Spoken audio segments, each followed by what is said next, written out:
lot of us actually really only know what it is to survive and never consider what does actually really living mean. The difference for me is when it's survival energy, it's doing things like to avoid pain. You're needing validation, security, and certainty externally. You're telling yourself that once I get X, then I'll relax. So it's these things that really play on us. And then the way in which we go about certain things and areas of our life comes from such a different space. I don't have anything to deal with it. But you're, by not facing it, inviting a life of lack and need.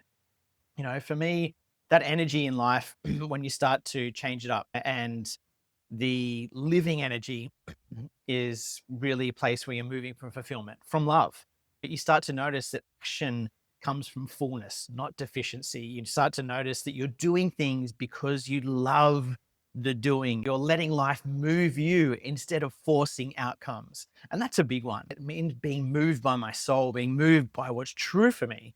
So for me, it started to enter this era of like, there was this almost peace before proof. Like I had peace. I didn't need to go and find peace and prove it to myself anymore. I didn't need to go and find success or accomplish things to feel enough. It's very different and it's not lazy.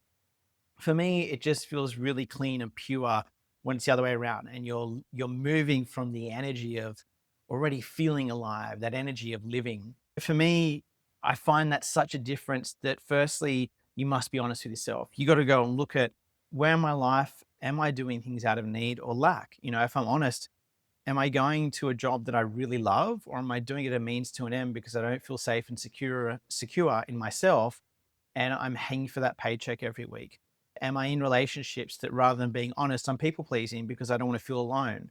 These are things that you want to ask yourself in life that can sometimes give you some like insight and feedback to why you're feeling lack, why you're feeling like something's missing. I think sometimes when we address things like this, people get concerned. They're like, oh my God, if I address that, then I'd be out of a job or I'd have to leave the relationship or something like that. And that's not true. It's just your mind making an idea of what you think is going to happen when you start to get real with yourself. You don't know what's going to happen in the next moment when you get real with yourself. You might just start to feel that realness, feel that more depth of connection. And then when you're in that job or in that relationship, whatever it may be, you start coming from that place and you start to notice the relationship deepens with you. You start to notice the job gets more effortless and results start to come from a different space.